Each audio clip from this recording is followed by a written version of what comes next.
विचार करा, खूप महत्वाचं काम सुरू आहे आणि अचानक लाईट गेली. अरे देवा, सगळं गेलं. काम, डेटा सगळं एकाच झटक्यात गायब. हे आपल्या सगळ्यांसोबत कधी ना कधी घडतंच. पण यावर एक उपाय आहे. एक असा हिरो जो आपल्याला दिसत नाही, पण तो आपलं संरक्षण करत असतो. त्याचं नाव आहे अनइंटरप्टेबल पॉवर सप्लाय, म्हणजेच आपला UPS. तर आज आपण याच डिजिटल रक्षकाचं रहस्य उलगडणार आहोत. चला तर मग सुरू करूया.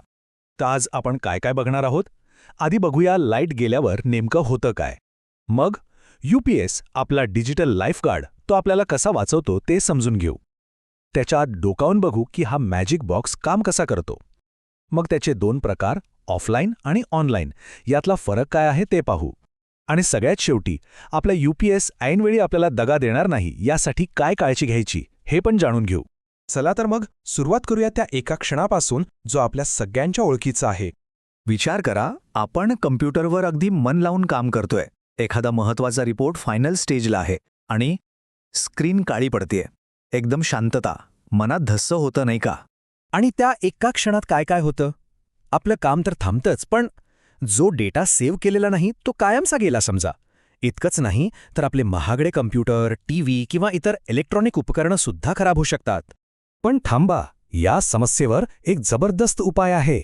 चला भेटूया आपल्या डिजिटल लाईफगार्डला. तर हा UPS म्हणजे नेमका आहे तरी काय? सोप्या शब्दात सांगायचं झालं तर हे एक असं संरक्षक उपकरण आहे जे आपल्या घरातल्या मेन पॉवर आणि आपल्या डिव्हाइसच्या मध्ये कनेक्ट केलेलं असतं.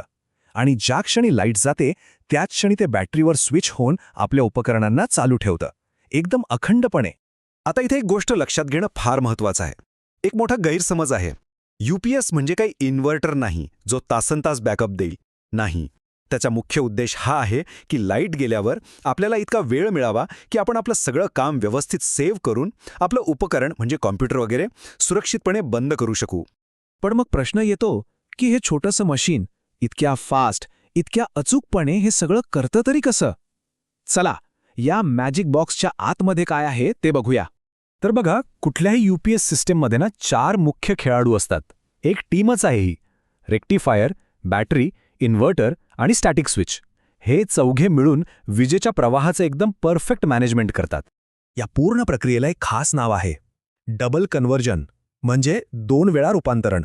कसं होतं हे? खूप सोपं आहे. बघा, आपल्या घरातल्या स्विचबोर्डमधून जी वीज येते ती असते AC पॉवर. रेक्टिफायर काय करतो, या AC पॉवरला DC पॉवरमध्ये बदलतो, म्हणजे जशी आपल्या बॅटरीला लागते तशी. या DC पॉवरवर बॅटरी चार्ज होते आणि मग येतो इन्व्हर्टरचा नंबर. तो या DC पॉवरला परत एकदम शुद्ध, स्टेबल AC पॉवरमध्ये बदलतो आणि आपल्या कॉम्प्युटरला किंवा इतर उपकरणांना पुरवतो. हे बघा, इथे किती छान दाखवलंय. मेन सप्लायमधून वीज आली, गेली रेक्टिफायरकडे, तिथे ACचं झालं DC. आता ही DC पॉवर एकाच वेळी बॅटरीला चार्ज करतीये आणि इन्व्हर्टरकडे पण जातीये.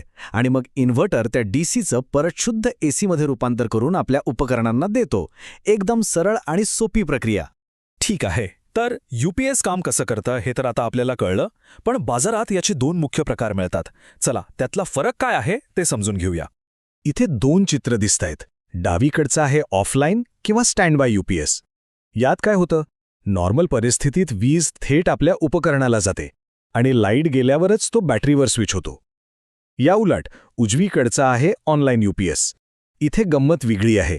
इथे वीज नेहमी म्हणजे 24 तास बॅटरी आणि इन्व्हर्टरमधूनच फिरून आपल्या उपकरणापर्यंत पोहोचते. त्यामुळे काय होतं, उपकरणाला कायम एकदम शुद्ध आणि स्थिर वीज मिळते. चला या दोहांमधला मुख्य फरक पटकन बघूया. सगळ्यात महत्वाचा फरक आहे स्विचिंग टाईमचा, म्हणजे लाईट गेल्यावर बॅटरीवर यायला लागणारा वेळ. ऑफलाईन UPSला साधारण 25 मिलीसेकंड लागतात, तर ऑनलाईन UPS हे काम फक्त 4 ते 5 मिलीसेकंदात करतो, म्हणजे जवळपास तात्काळ. साहजिकच ही टेक्नॉलॉजी थोडी कॉम्प्लेक्स आहे, त्यामुळे ऑनलाईन UPS महाग पण असतात. 25 मिलीसेकंड विरुद्ध 4 मिलीसेकंड. आता आपल्याला वाटेल की यात काय एवढं, डोळ्याची पापणी लावण्याचं आतलं काम आहे हे. पण जरा विचार करा, एखाद्या हॉस्पिटलमधल्या ICUचा, जिथे व्हेंटिलेटरवर एखादा रुग्ण आहे, किंवा एका मोठे डेटा सेंटरचा, जिथे सेकंदाला लाखो रुपयांचे व्यवहार होत आहेत, अशा ठिकाणी 25 मिलीसेकंदांचा ब्रेकसुद्धा खूप मोठा धोका निर्माण करू शकतो. आणि इथेच ऑनलाईन UPS हिरो ठरतो. तो इतक्या वेगाने स्विच होतो की आपल्या उपकरणांना कळतसुद्धा नाही की लाईट गेली आहे. वीज पुरवठा एकदम अखंड राहतो.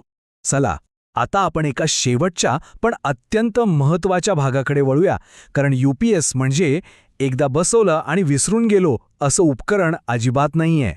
UPSची बॅटरी म्हणजे जणू काही त्याचं हृदयच आहे. कारण जेव्हा लाईट जाते तेव्हा सगळा भार याच हृदयावर येतो. आणि एक गोष्ट लक्षात ठेवा, एका खराब बॅटरीमुळे अख्खी UPS सिस्टम फेल होऊ शकते. म्हणूनच या हृदयाची म्हणजे बॅटरीची नियमित काळजी घेणं खूप महत्त्वाचं आहे. पण थांबा, गोष्ट फक्त बॅटरीची नाहीये. UPSमधले पंखे म्हणजे फॅन्स, कॅपॅसिटर्स, रिलेज हे छोटे छोटे भागसुद्धा कालांतराने खराब होऊ शकतात. त्यामुळे फक्त बॅटरी नाही तर पूर्ण UPSची देखभाल करणं गरजेचं आहे. तर मग आपला UPS नेहमी तयार राहावा यासाठी काय करायला हवं? सोप्या 3 गोष्टी. 1. जर तुमची सिस्टीम 5 वर्षांपेक्षा जुनी झाली असेल तर ती बदलण्याचा विचार करा. 2. एक स्पेअर बॅटरी नेहमी हाताशी ठेवा. आणि 3. नियमितपणे त्याची तपासणी करा आणि त्याची नोंद ठेवा. या छोट्या गोष्टी आपल्याला ऐनवेळेच्या मोठ्या संकटातून वाचवू शकतात. आज आपलं जग पूर्णपणे विजेवर चालतंय. प्रत्येक गोष्ट विजेवर अवलंबून आहे. अशावेळी पॉवर बॅकअप असणं किती गरजेचं आहे, नाही का? तर जाता जाता एक प्रश्न, आपल्या महत्त्वाच्या कामासाठी आणि उपकरणांसाठी आपली बॅकअप योजना तयार आहे का?